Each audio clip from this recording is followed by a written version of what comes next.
ശാസ്ത്രീയ യജുർവേദ പഠനം ക്ലാസ് 34.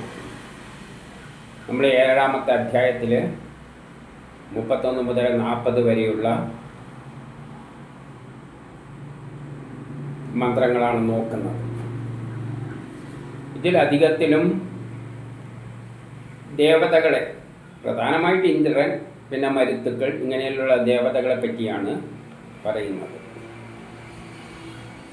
അപ്പം നമ്മൾ ചെയ്യുന്ന യജ്ഞങ്ങളെ സ്വാധീനിക്കുന്ന വലിയ ഘടകങ്ങളാണ് ഇവയെല്ലാം. അവയെ പറ്റിയുള്ള പരാമർശമാണ് ഇവിടെ നടത്തുന്നത്. അതിനുള്ള അർത്ഥം എന്ന് ഞാനിവിടെ സാധാരണക്കാരന് മനസ്സിലാകുന്ന ചില ഉദാഹരണങ്ങൾ വെച്ച് പറയുമ്പോഴും, ഒരു യജ്ഞം എന്ന് പറയുമ്പോൾ ഞാൻ ചിലപ്പം ചോറ് വെക്കുന്ന കാര്യമെല്ലാം പറഞ്ഞു, അതുകൊണ്ട് അത് സാധാരണക്കാരന് ഉദ്ദേശിച്ചാണ്. എന്നാൽ ലാബുകളിലെല്ലാം നടക്കുന്ന വലിയ വലിയ പ്രവർത്തനങ്ങളെല്ലാം ഉണ്ട്, വലിയ രാസപ്രവർത്തനങ്ങളെല്ലാം നടക്കുന്ന, ഇപ്പോൾ മെഡിസിനെല്ലാം ഉണ്ടാക്കുന്ന, അവിടെയെല്ലാം ഉള്ളത് യജ്ഞം തന്നെയാണ്. എന്ത് കർമ്മങ്ങൾ നടത്തുന്ന അതെല്ലാം യജ്ഞമാണ്. ആ യജ്ഞങ്ങളിലെല്ലാം സയൻസിൻ്റെ അടിസ്ഥാനത്തിലാണ് നടക്കുന്നത്. ആ സയൻസ് തത്വത്തിൻ്റെ അടിസ്ഥാനത്തിലാണ്. സയൻസിൻ്റെ തത്വമില്ലാതെ ഒന്നും നടക്കില്ല. ആ തത്വത്തെയാണ് സ്തുതികൾ എന്ന് പറയുന്നത്. വേദമന്ത്രങ്ങളിൽ സയൻസാണുള്ളത്. അതിൻ്റെ അടിസ്ഥാനത്തിലാണ് നമുക്ക് യജ്ഞം ചെയ്യേണ്ടത്. ചെയ്യുമ്പോൾ ആ സയൻസിൻ്റെ അടിസ്ഥാനത്തിൽ അതിൻ്റെ അകത്ത് നടക്കുന്ന പ്രവൃത്തികളെ ഏകോപിപ്പിക്കുന്ന ശക്തിയാണ് ഇന്ദ്രൻ. കാരണം ഏത് പ്രവൃത്തിയും സയൻസ് മാത്രം പോരാ, മാനേജ്മെൻറ്റും വേണം. അതിനെ ഏകോപിപ്പിക്കാൻ ഒരു ശക്തി വേണം. അതാണ് ഇന്ദ്രൻ ആയിട്ട് ഇവിടെ പറയുന്നത്. നമ്മൾ കൊടുക്കുന്ന വസ്തു, ഒരു യജ്ഞം ചെയ്യാൻ എന്തെങ്കിലും കൊടുക്കണം. ചോറുണ്ടാക്കണമെങ്കിൽ അരിയും വെള്ളവും കൊടുക്കണം. ആ കൊടുക്കുന്ന വസ്തുവിനാണ് ഹവിസ് എന്ന് പറയുന്നത്, ഇൻപുട്ട് എന്ന് പറയും. ആധുനിക സയൻസിൽ ഇൻപുട്ട് കൊടുത്താൽ ഔട്ട്പുട്ട് കിട്ടും. ഔട്ട്പുട്ട് എന്ന് പറയുന്നത് അവർ ഊർജമായിട്ടോ അന്നമായിട്ടോ എല്ലാം പറയും.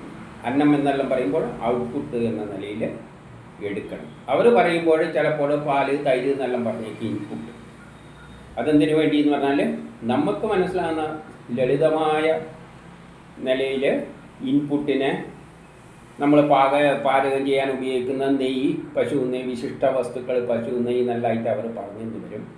പക്ഷേ നമ്മളതിനെ എന്തായിട്ടാണ് കാണേണ്ടത്? ഇൻപുട്ടായിട്ടാണ് കാണേണ്ടത്.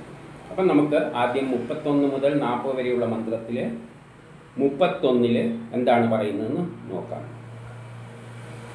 ഇന്ദ്രനും അഗ്നിയും നമ്മുടെ സ്തുതി കേട്ട് വരിക. നമ്മുടെ സ്തുതി എന്ന് പറഞ്ഞാൽ സയൻസിൻ്റെ അടിസ്ഥാനത്തിൽ നമ്മളൊരു കർമ്മം ചെയ്യുമ്പോൾ ഇന്ദ്രനും അഗ്നിയും വരും. ഊർജം, അഗ്നി എന്ന് പറഞ്ഞാൽ ഊർജമാണ്. ഊർജമില്ലാതെ ഒരു കർമ്മവും ചെയ്യാൻ പറ്റില്ല. ഇപ്പോൾ ഊർജവും വരണം. ഇപ്പോൾ ചോറ് വെക്കുന്നുണ്ടെങ്കിലും അഗ്നി വന്നേ പറ്റൂ. അതിനാണ് അടിയിൽ അഗ്നിയെ നമ്മൾ വരുത്തുന്നത്. അപ്പം ഇന്ദ്രൻ എന്ന് പറഞ്ഞാൽ അതിൻ്റെ അകത്ത് ആ സയൻസ് തത്വത്തിൻ്റെ അടിസ്ഥാനത്തിൽ അതിനെ കൊടുക്കുന്ന വസ്തുവിനെ ഔട്ട്പുട്ടായി മാറ്റുന്ന ശക്തി വിശേഷമാണ്, ഏകോപിപ്പിക്കുന്ന ശക്തിയാണ് ഇന്ദ്രൻ. അപ്പം രണ്ടും വരാൻ പറയുകയാണ്. ഞങ്ങൾ അർപ്പിക്കുന്ന ഹവിസ് അംഗീകരിക്കുക. നമ്മൾ കൊടുക്കുന്ന വസ്തുക്കൾ അവരംഗീകരിക്കണം. അതായത് കൊടുക്കുന്ന വസ്തു ആ സയൻസ് തത്വത്തിൻ്റെ അടിസ്ഥാനത്തിൽ കൊടുത്തെങ്കിൽ മാത്രമേ അത് സ്വീകരിക്കുകയുള്ളൂ. ഉദാഹരണമായിട്ട് ചോറ് വെക്കൊണ്ടിക്കുള്ള സയൻസ് തത്വം എന്താണ്? വെള്ളത്തിൽ അരിയിട്ടിട്ട് ചൂടാക്കണം. ആ സയൻസ് തത്വത്തിന് പകരം നമ്മൾ കുറച്ച് വെള്ളത്തിന് പകരം പെട്രോളും കൊടുത്ത് അരിയും കൊടുത്തു കഴിഞ്ഞാൽ അത് ചോറാകാൻ പോകുന്നില്ല. അപ്പം നമ്മൾ കൊടുക്കുന്ന ഹവിസിനെ അംഗീകരിക്കുക എന്ന് പറഞ്ഞാൽ സയൻസിൻ്റെ അടിസ്ഥാനത്തിൽ തന്നെ നമ്മൾ ഇൻപുട്ട് കൊടുക്കണം. അപ്പം സന്തോഷത്തോടും ആഹ്ലാദത്തോടും കൂടി നിങ്ങളെ പ്രശംസിക്കും. അങ്ങനെ നമ്മൾ ഇൻപുട്ടെല്ലാം കൊടുത്തു കഴിഞ്ഞാൽ ആ സിസ്റ്റം അതിനെ എന്താക്കി തരും? ഔട്ട്പുട്ടാക്കിയിട്ട് തരും. അല്ലെങ്കിൽ അരിയും വെള്ളവും കൊടുക്കുകയാണെങ്കിൽ ചോറാക്കി തരും. എന്ത് കർമ്മം ചെയ്യുമ്പോഴും അതിനനുസരിച്ചിട്ടുള്ള പ്രൊഡക്റ്റ് ആക്കിയിട്ട് മാറ്റിത്തരും. അപ്പോൾ നമ്മൾ നിങ്ങളെ പ്രശംസിക്കും സന്തോഷത്തോടു കൂടി. എന്തുകൊണ്ട്? നിങ്ങൾ നമുക്ക് വേണ്ട തരത്തിൽ അതിനെ ആക്കിത്തന്നു. സ്തുതികളിൽ നിങ്ങൾ പ്രചോദിതരാകും. നമ്മൾ പറയുന്ന സ്തുതി അനുസരിച്ചാണ് അത് പ്രചോദിതരാകുന്നത്. സ്തുതി എന്ന് പറഞ്ഞാൽ നമ്മൾ അർപ്പിക്കുന്ന സയൻസിനനുസരിച്ചാണ് അവരത് ചോറാക്കി എല്ലാം മാറ്റിത്തരുന്നത്. നമ്മളെ സ്തുതി നല്ലതാണെങ്കിൽ, ശാസ്ത്രതത്വം നല്ലതാണെങ്കിൽ അത് ഭംഗിയായിട്ട് ചെയ്തു തരും. ഉദാഹരണമായിട്ട് നമ്മൾ സാധാരണ അടുപ്പിൽ വെക്കുന്നതിന് പകരം ഒരു പ്രഷർ കുക്കറിലെല്ലാം ഇട്ട് കൊടുക്കുകയാണെങ്കിൽ അത് ഭംഗിയായിട്ട് ഭക്ഷണമാക്കി തരും. അപ്പോൾ അവിടെ സയൻസ് മാറി, നല്ല സ്തുതിയെ ശാസ്ത്രത്തിൻ്റെ അടിസ്ഥാനത്തിൽ. സോമത്തെ ഉപായത്താൽ ഗ്രസിച്ചു. സോമത്തെ ഉപായമനുസരിച്ചാണ് സോമത്തെ നമ്മൾ പ്രൊഡക്റ്റാക്കി മാറ്റേണ്ടത്. നമ്മൾ അതിനുള്ള തന്ത്രങ്ങൾ പ്രയോഗിക്കണം. ഇപ്പം ചിലവർ ചായ ഉണ്ടാക്കുമ്പോൾ അവർക്ക് അവരുടേതായ തന്ത്രമുണ്ടാവും. ഇപ്പം ചിലവർ ചായ ഉണ്ടാക്കി കഴിഞ്ഞാൽ നല്ല ടേസ്റ്റ് ഉണ്ടാവും, ചിലവരുണ്ടാക്കിയാൽ വായിക്ക് വെക്കാൻ കൊള്ളില്ല. എല്ലാം ചായപ്പൊടിയും വെള്ളമെല്ലാം ആണെങ്കിലും എന്താണ് അതിൻ്റെ പ്രത്യേകത? ഉപായത്താൽ ഗ്രഹിച്ചിരിക്കുന്നു. ഓരോ ആളും പ്രയോഗിക്കുന്ന ആ ശാസ്ത്രതത്വം, അതിനെ പ്രയോഗിക്കുന്ന രീതി, അപ്ലൈ ചെയ്യുന്ന ടെക്നോളജി, അതാണ് ഉപായമായിട്ട് ബന്ധപ്പെട്ട് കിടക്കുന്നു. ഇൻപുട്ട് ഔട്ട്പുട്ട് ആകുന്നതിൻ്റെ ഗുണം. സോമത്തെ ഇന്ദ്രാഗ്നികൾക്കായിട്ട് സമർപ്പിക്കുന്നു. ഈ സോമത്തെ നമ്മൾ കൊടുക്കുന്ന ഇൻപുട്ട് ആർക്കാണ് കൊടുക്കുന്നത്? ഇന്ദ്രനും ഊർജത്തിനുമാണ് കൊടുക്കുന്നത്. ഇനി 32 എപ്പോഴും യുവാവായ ഇന്ദ്രൻ സ്തുതിക്കുമ്പോൾ ദർഭപ്പായിൽ വരിക. ദർഭപ്പായ എന്ന് പറയുമ്പോൾ ദർഭ വിരിച്ചിട്ടാണ് അഗ്നിയെ ആവാഹിക്കുന്നത് എന്ന് പറയുമ്പോൾ ഈ ദർഭ എന്ന് പറയുന്നതിന് ഇലക്ട്രോ മാഗ്നറ്റിക് കോയിൽ എന്ന ഒരർത്ഥത്തിൽ സയൻസിനുണ്ട്. അതായത് ഇലക്ട്രോ മാഗ്നറ്റിക് കോയിലാണ് നമ്മൾ കൊടുക്കുന്ന സോമത്തെ വൈദ്യുതിയാക്കി മാറ്റുന്നത്, അല്ലെങ്കിൽ ഇലക്ട്രോ മാഗ്നറ്റിക് വേവ്സ് ആയിട്ട് മാറ്റുന്നത്. അതാണ് ദർഭപ്പുല്ല്. സാധാരണ ആൾക്കാരെ സംബന്ധിച്ചിടത്തോളം ദർഭപ്പുല്ല് എന്ന് പറഞ്ഞാൽ ധർമ്മപ്പുല്ല് വിരിക്കുക എന്ന് പറയുന്നത് ആ യജ്ഞം നടത്തുന്ന സ്ഥലം. അത് ചിലപ്പം പാത്രമായി, ഇപ്പം ചോറാണെങ്കിൽ ആ പാത്രമാണ് യജ്ഞസ്ഥലം. അപ്പം ദർഭപ്പുല്ല് വിരിക്കുക എന്ന് പറയുമ്പോൾ സാധാരണ നിലയിൽ എടുക്കുകയാണെങ്കിൽ, ഇപ്പോൾ ചോറെല്ലാം ഉണ്ടാക്കുകയാണെങ്കിൽ ആ പാത്രമായിട്ട് അതിനെ സങ്കല്പിക്കുക. അതല്ല, വൈദ്യുതിയും ഇലക്ട്രോ മാഗ്നറ്റിക് വേവ്സും എല്ലാം ആയിട്ട് ഉപയോഗിക്കുമ്പോൾ, ചിന്തിക്കുമ്പോൾ അവിടെ ഇന്ദ്രനെല്ലാം വരുന്നത് എവിടെയാണ്? ആ ഇലക്ട്രോ മാഗ്നറ്റിക് കോയിലാണ് വരുന്നത്. ആ കോയിലാണ് വൈദ്യുതി ഉണ്ടാക്കുന്നത്. വൈദ്യുതി എന്ന് പറയുമ്പോൾ പശുക്കളാണ് ഇത് പറയും, കാരണം ഇലക്ട്രോണിൻ്റെ ഫ്ലോ ആണ് വൈദ്യുതി. പശു എന്ന് പറയുമ്പോൾ ഇലക്ട്രോൺ എന്ന അർത്ഥവും ഛന്ദസ്സിൻ്റെ അടിസ്ഥാനത്തിൽ വേദങ്ങളിലുണ്ട്. യജ്ഞകുണ്ഡത്തിൽ നിന്ന് ഉയരുന്ന ജ്വാലയിൽ വരിക. അപ്പോൾ യജ്ഞകുണ്ഡത്തിൽ നിന്നും ഉയരുന്ന ജ്വാല. അപ്പോൾ ഈ കോയിലിൽ, ആ കോയിലിനൊരു ജ്വാല ഉയരുന്നുണ്ട്. എന്താണ് ആ ജ്വാല? അത് സയൻസ് പഠിച്ചവർക്കറിയാം. Electro magnetic, magnetic flux. Magnetic flux, ആ ഫ്ലക്സിൻ്റെ ഇടക്കാണ് ഈ ദർഭപ്പുല്ല് കോയിൽ വെക്കുന്നത്. എന്നിട്ട് അതിനെ കറക്കുമ്പോഴാണ് വൈദ്യുതിയെല്ലാം ഉണ്ടാകുന്നത്. അപ്പോൾ യജ്ഞകുണ്ഡത്തിൽ നിന്നുയരുന്ന ജ്വാലയിൽ വരിക. യജ്ഞകുണ്ഡത്തിൽ നിന്ന് ജ്വാല ഇങ്ങനെ മാഗ്നറ്റിക് ഫ്ലക്സ് ഇങ്ങനെ പ്രവഹിക്കുന്നുണ്ട്. അത് ജനറേറ്റർ, മോട്ടോർ ഇതെല്ലാം പഠിക്കുന്നവർക്കറിയാം. അല്ല, സാധാരണക്കാരനെ സംബന്ധിച്ചിടത്തോളം ചോറ് വെക്കുന്നതാണെങ്കിൽ അവിടെ അടുപ്പിൽ നിന്ന് ഉയരുന്ന ജ്വാലയായിട്ട് എടുത്തുകൊള്ളുക. ഏതും എടുക്കാം. അതാണ് പറഞ്ഞത്, വേദത്തിന് വലിയ വലിയ അർത്ഥങ്ങളുണ്ട്. സയൻസിൽ അങ്ങോട്ടങ്ങോട്ട് പറയുമ്പോൾ അതിൻ്റെ വേറെ അർത്ഥത്തിലേക്ക് അത് പോകും. പക്ഷെ അതൊന്നും നമുക്കിവിടെ പറയാൻ പറ്റില്ല. നമുക്കിവിടെ സാധാരണക്കാരൻ പറയുന്ന കാര്യമേ പറയാൻ പറ്റും. കാരണം ഇതിന് വലിയ വിശേഷങ്ങളാണ്. Indran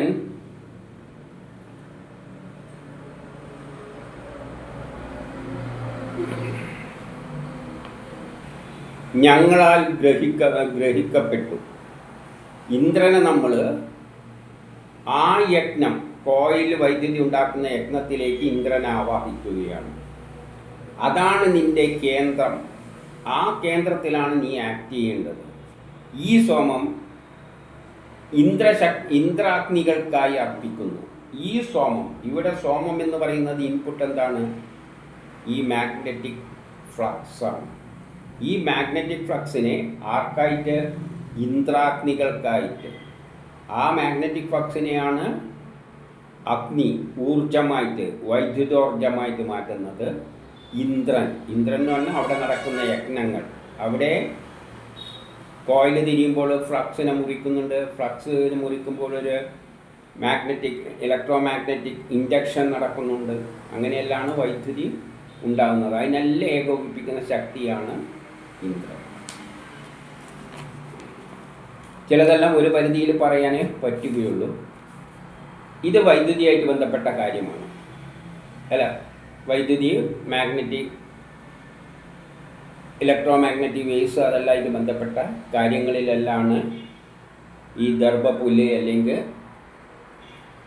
coils, insulated copper wire എല്ലാം വരുന്നത്. ഇനി 33 ഈ യജ്ഞം നടത്തുന്ന യജമാനെ സഹായിക്കാൻ, അതായത് യജ്ഞം നടത്തുന്ന ആൾക്കാണ് യജമാനൻ എന്ന് പറയുന്നത്. ആരാണോ യജ്ഞം നടത്തുന്നത്, ആർക്കു വേണ്ടിയാണോ യജ്ഞം നടത്തുന്നത്, അതാണ് യജമാനൻ. ആ യജമാനന് വേണ്ടി ആരെല്ലാം വരണം? എല്ലാ ദേവതകളും വരിക. ദേവതകൾ എന്ന് പറഞ്ഞാൽ നമ്മളിപ്പോൾ പ്രപഞ്ചത്തിലുള്ള എല്ലാ വസ്തുക്കളും ദേവതകളാണ്. നമ്മളൊരു ചെടി നടുക്കുകയാണെങ്കിൽ ദേവത എന്തെല്ലാണ്?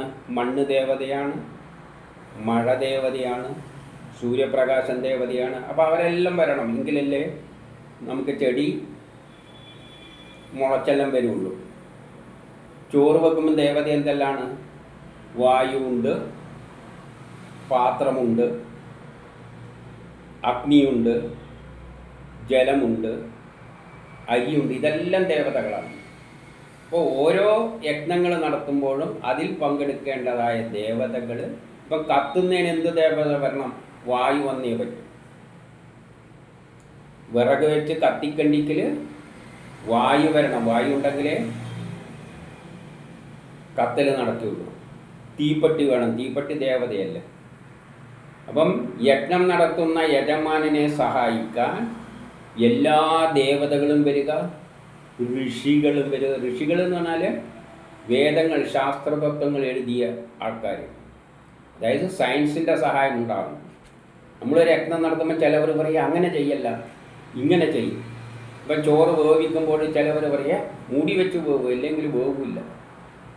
അപ്പം ആ ശാസ്ത്രതജ്ഞം കൈകാര്യം ചെയ്യുന്ന ഏറ്റവും പണ്ഡിതന്മാരാണ് ഋഷികൾ. അപ്പോൾ ഋഷികൾ വരിക, വിദ്വാൻമാർ എല്ലാം ഇവിടെ വരികയാണ്. അപ്പോൾ ഒരു യജ്ഞം നടത്തുമ്പോൾ ജ്ഞാനമുള്ളവരുടെ സപ്പോർട്ടോടുകൂടി അതിലുമായിട്ട് ബന്ധപ്പെട്ട എല്ലാവരും അതിൽ പങ്കെടുക്കണം. അതുവഴി യജമാനൻ്റെ ആഗ്രഹം പൂർത്തീകരിക്കട്ടെ. അങ്ങനെയാണ് യജമാനൻ്റെ ആഗ്രഹം പൂർത്തീകരിക്കുക. നമ്മളൊരു വീട് വെക്കാൻ പോകുന്നു. വീട് വെക്കാൻ എല്ലാവരും വന്നിട്ടുണ്ട്, പണമുണ്ട്, സാധനങ്ങളെല്ലാം ഉണ്ട്.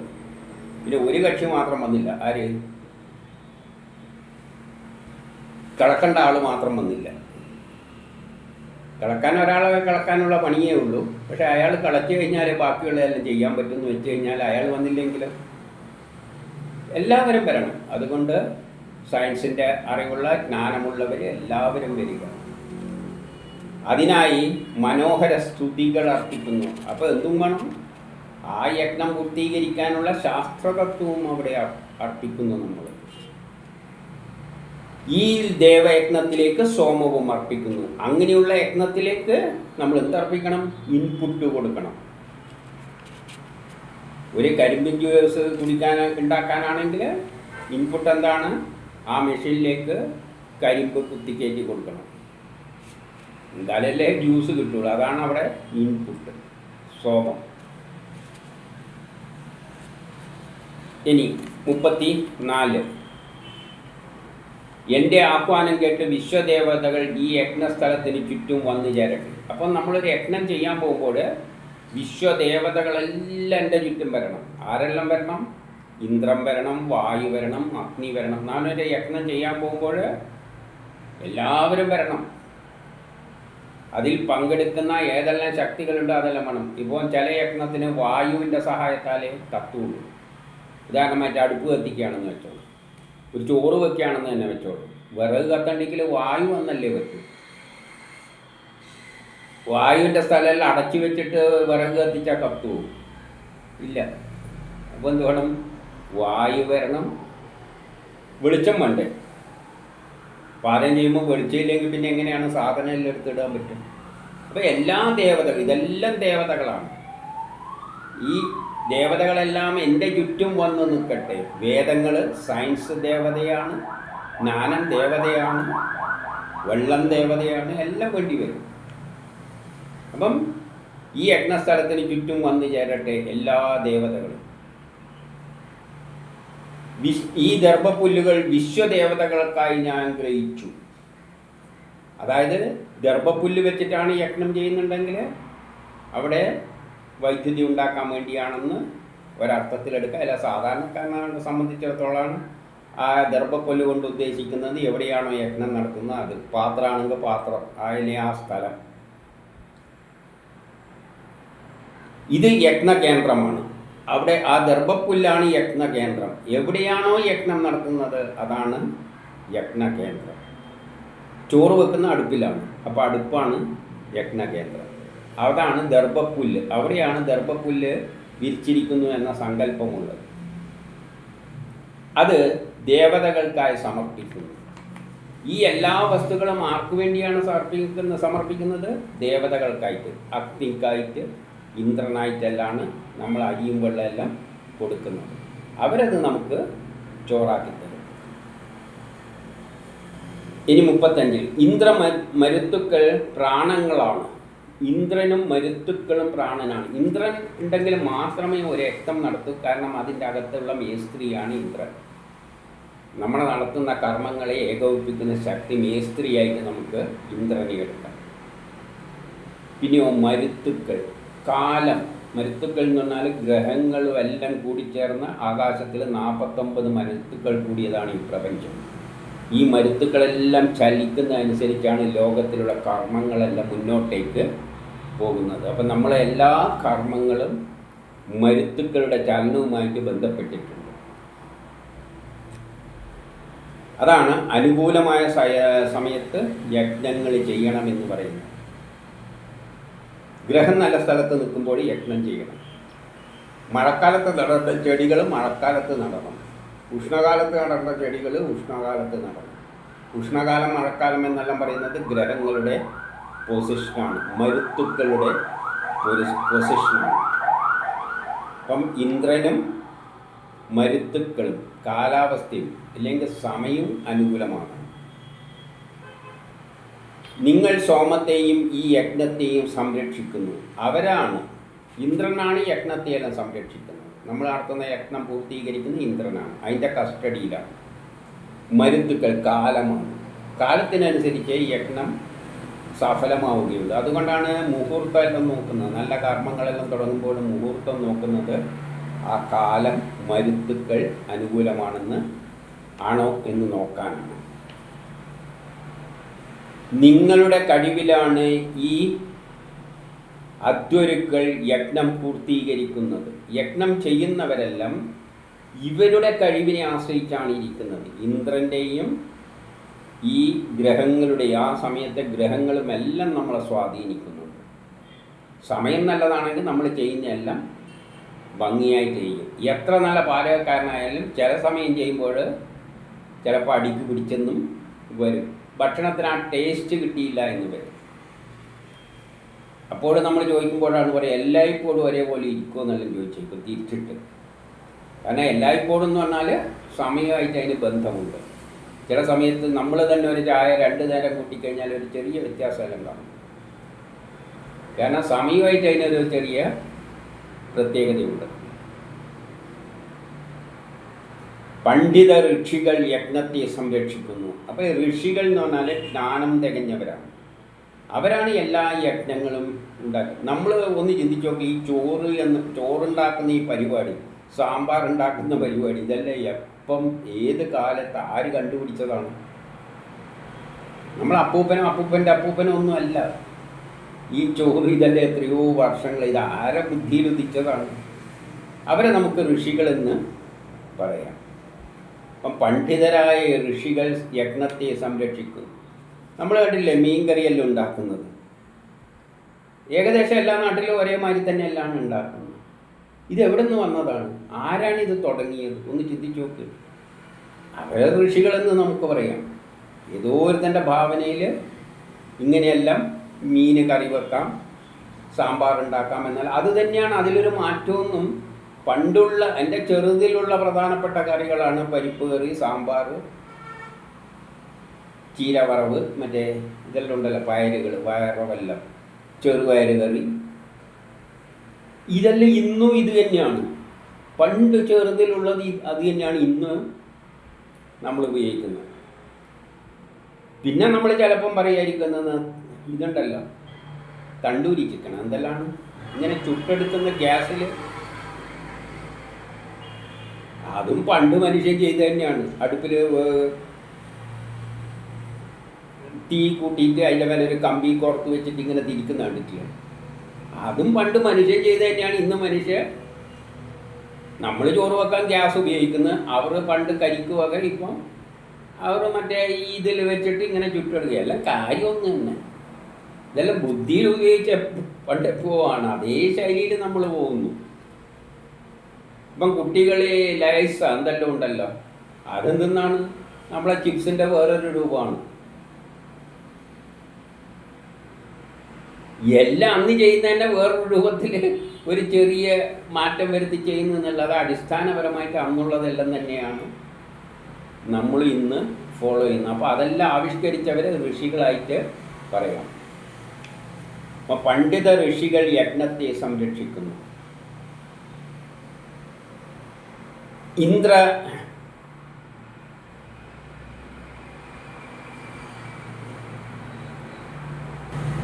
ഇന്ദ്രനായി ഞാൻ സോമത്തെ സമർപ്പിക്കുന്നു. നമ്മൾ ഇന്ദ്രനാണ് എല്ലാം കൊടുക്കുന്ന ആ സിസ്റ്റത്തിനെയാണ് ഇന്ദ്രൻ എന്ന് പറയുക. ആ സിസ്റ്റത്തിലുള്ള അതിനെ ഏകോപിപ്പിക്കുന്ന മേത്രി എന്ന് പറയും. അതിനാണ് നമ്മൾ സാധനങ്ങൾ കൊടുക്കുന്നത്.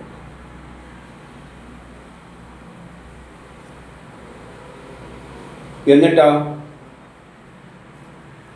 36 പറയാണ്, ഞാൻ ഇന്ദ്രനെ ആഹ്വാനം ചെയ്യും. നമ്മൾ ചെയ്യുന്ന എന്താണ്? ഇന്ദ്രനെ ആഹ്വാനം ചെയ്യുക. ഇന്ദ്ര, ഞാൻ ഇന്ന തരത്തിൽ ഇന്ന സാധനം തരികയാണ്, അതിനെ ഇന്നതാക്കി മാറ്റുക. ഏത് തരത്തിൽ? ഞാൻ വെള്ളത്തിൽ അരിയിട്ടിട്ട് നിനക്ക് തരികയാണ് ഈ ചോറാക്കാൻ. ഈ സയൻസ് തത്വപ്രകാരം, അതാണ് നമ്മുടെ സ്തുതി. ഈ സയൻസ് തത്വപ്രകാരം നീ അതിനെ ചോറാക്കി തരിക, അതാണ് സ്തുതി. അപ്പം നമ്മൾ ഇന്ദ്രനെ ആഹ്വാനം ചെയ്യുകയാണ്. ഇത്തരത്തിൽ ചെയ്തിട്ട് എനിക്ക് ഈ തരുന്ന വസ്തുവിനെ ഇന്നതാക്കി മാറ്റിത്തരിക. മരുത്തുക്കൾ ഇന്ദ്രനെ സേവിക്കുന്നു. ആകാശത്തിലുള്ള ഗ്രഹങ്ങളെല്ലാം കൂടിയതിനെയാണ് മരുത്തുക്കൾ എന്ന് പറയുന്നത്. അതെല്ലാമാണ് ഇന്ദ്രനെ സേവിക്കുന്നുണ്ട്. ഇന്ദ്രനൊരു കർമ്മം ചെയ്യുമ്പോഴും മരുത്തുക്കൾ അനുകൂലമല്ലെങ്കിൽ ഇന്ദ്രൻ്റെ പരിപാടി പൊളിയും. കാരണം വെണ്ട വിത്ത് നടേണ്ട എങ്ങനെയാണെന്നല്ല ശാസ്ത്രീയമായിട്ടുണ്ട്. ഇന്ദ്രൻ അതുപോലെ തന്നെയാണ് നടന്നത്. കുഴിക്കുന്നു, ഒരു ആഴത്തിൽ കുഴിച്ച് വിത്തിട്ട് മണ്ണെല്ലാം കല്ലൊന്നും മുകളിലില്ലാതെ മുളച്ച് വരേണ്ട തരത്തിൽ മൂടിക്കഴിയുമ്പോൾ നമ്മളാണ് അതെല്ലാം ചെയ്യുന്നത്. ഇന്ദ്രൻ എന്ത് ചെയ്യാൻ ശ്രമിക്കും? അതിൻ്റെ അകത്തുനിന്ന് വെള്ളമെല്ലാം എടുത്തിട്ട്, ഒഴിക്കുന്ന വെള്ളമെല്ലാം എടുത്തിട്ട് മുളപ്പിച്ചിട്ട് മുകളിലോട്ടേക്ക് വളർത്തിയിട്ട് ചെടിയാക്കി മാറ്റും. ആ സമയത്ത് മരുത്തുക്കൾ പ്രകോപിപ്പിച്ചാലോ, നല്ല ശക്തിയിലങ്ങ് മഴ പെയ്താലോ ഈ വിത്തും ചെടി അടക്കം എടുത്ത് അങ്ങ് പോകും. അപ്പം മരുത്തുക്കൾ ഇന്ദ്രനെ സഹായിക്കുന്നു. ഇന്ദ്രനാൽ കീർത്തീകരിക്കപ്പെട്ട ഐശ്വര്യം ഞങ്ങൾക്ക് നൽകുന്നു. ഇന്ദ്രൻ എന്ത് ചെയ്യും? അങ്ങനെ ചെയ്യുമ്പോൾ അതിൽ നിന്നുണ്ടാകുന്ന ഐശ്വര്യത്തെ നമുക്ക് നൽകുന്നു. ഇന്ദ്രന് വിത്ത് മണ്ണിലിട്ട് കൊടുത്തു കഴിഞ്ഞാൽ ഇന്ദ്രൻ അതിനെ മുളപ്പിച്ചിട്ട് ചെടിയാക്കിയായിട്ട് കായും പഴങ്ങളും പൂക്കളും എല്ലാം നമുക്ക് വേണ്ടത് നമുക്ക് തരും. യജ്ഞം ഉപായത്താൽ ഗ്രഹിച്ചിരിക്കുന്നു. എല്ലാ യജ്ഞവും തന്ത്രപൂർവ്വം, ഉപായം, ടെക്നോളജിയെ ആശ്രയിച്ചിരിക്കുന്നു. നമ്മൾ നല്ല ടെക്നോളജി ഉപയോഗിച്ച് കഴിഞ്ഞാൽ നല്ലതാണ്. ഉദാഹരണമായിട്ട് നേരത്തെ പറഞ്ഞ വിത്തിടുമ്പോഴും ഇത്ര മണ്ണ് കുഴിക്കണം, അതിൻ്റെ അകത്ത് ഇന്ന വളമെല്ലാം ഇടണം, ഇത്ര ആഴത്തിൽ, അതെല്ലാമാണ് ടെക്നോളജി. നല്ല മണ്ണായിരിക്കണം, ഉപയോഗിക്കുന്ന മണ്ണ് നല്ലതായിരിക്കണം. അങ്ങനെയെല്ലാം ആകുമ്പോഴാണ് നല്ല ഫലം കിട്ടുന്നത്. അപ്പോൾ യജ്ഞം ഉപായത്താൽ ഗ്രസിച്ചിരിക്കുന്നു. മരുത്തുക്കളെയും ഉപായത്താൽ ഗ്രഹിക്കുക, ഗ്രഹങ്ങളെയും ഉപായത്താൽ ഗ്രഹിക്കണം. ഗ്രഹങ്ങൾ അനുകൂലമായ സീസൺസ് നോക്കിയിട്ട് വേണം നമ്മൾ കൃഷി ചെയ്യാൻ. അതുകൊണ്ടാണ് നെല്ല് നടുന്നതിനൊരു സമയമുണ്ട്, നെല്ലെല്ലാം കഴിയുമ്പോൾ പച്ചക്കറി നടുന്നതിനൊരു സമയമുണ്ട്. അതെല്ലാം ഗ്രഹങ്ങളുടെ പൊസിഷൻ മരുത്തുക്കളെ ആശ്രയിച്ചിരിക്കുന്നു. അപ്പം മരുത്തുക്കളെയും ഉപായത്താൽ ഗ്രഹിക്കണം. ഇനി 37. മരുത്തുക്കളോടുകൂടി ഇന്ദ്രൻ പ്രകാശവാനായി സോമം പാനം ചെയ്യുന്നു. ഇപ്പോൾ മരുത്തുക്കളോടുകൂടി പ്രകാശവാനായി സോമം പാനം ചെയ്യുന്നു. പ്രകാശവും വേണം, സോമം പാനം ചെയ്യാൻ പ്രകാശവും വേണം. അത് ഏത് തരത്തിൽ നമുക്കെടുക്കാം? നമ്മൾ ചെടികളിൽ യജ്ഞം നടത്തേണ്ടെങ്കിൽ അവിടെ ഇന്ദ്രൻ ചെടികളിൽ നിന്ന് വെള്ളവും വളമെല്ലാം വലിച്ചെടുത്തിട്ട് ഇലയിലെത്തിയിട്ട് ഭക്ഷണം പ്രിപ്പയർ ചെയ്യാൻ പോകുമ്പോൾ എന്ത് വേണം? പ്രകാശം വേണം. ആ പ്രകാശത്തിൻ്റെ സഹായത്താലാണ് ഇന്ദ്രൻ എന്ത് ചെയ്യുന്നത്? ഭക്ഷണം പാകം ചെയ്യുന്നത്. അപ്പം ചിലയിടത്ത് പ്രകാശം വേണ്ടി വരും, ചിലയിടത്ത് തുറന്നിട്ട് വേവിക്കേണ്ടി വരും, ചിലയിടത്ത് മൂടി വെച്ചിട്ട് വേവിക്കേണ്ടി വരും. ഇപ്പം കുഴിമാന്തിയെല്ലാം ഉണ്ടാക്കും, കുഴിമാന്തിയ എന്തെല്ലാം ഉണ്ടാക്കുമ്പോൾ മണ്ണിൽ കുഴിച്ചിട്ടിട്ട് മൂടി വെച്ചിട്ടാണ്, വെളിച്ചമൊന്നും കിടക്കാതെ മാതിരിയുള്ള പരിപാടിയാണ്. കാറ്റും വെളിച്ചമൊന്നും കിടക്കാതെ മാതിരി മൂടി വെച്ചിട്ട് വേവിക്കുന്നതെല്ലാം കാണാം. അപ്പം പലതരത്തിലുള്ള കാര്യങ്ങളാണ് ഇവിടെ സൂചിപ്പിക്കുന്നത്. ഇത് വെളിച്ചം ഉപയോഗിച്ചിട്ടുള്ളത് തന്നെയാണ് ചില സെൻസിങ് ഡിവൈസസ് എല്ലാം.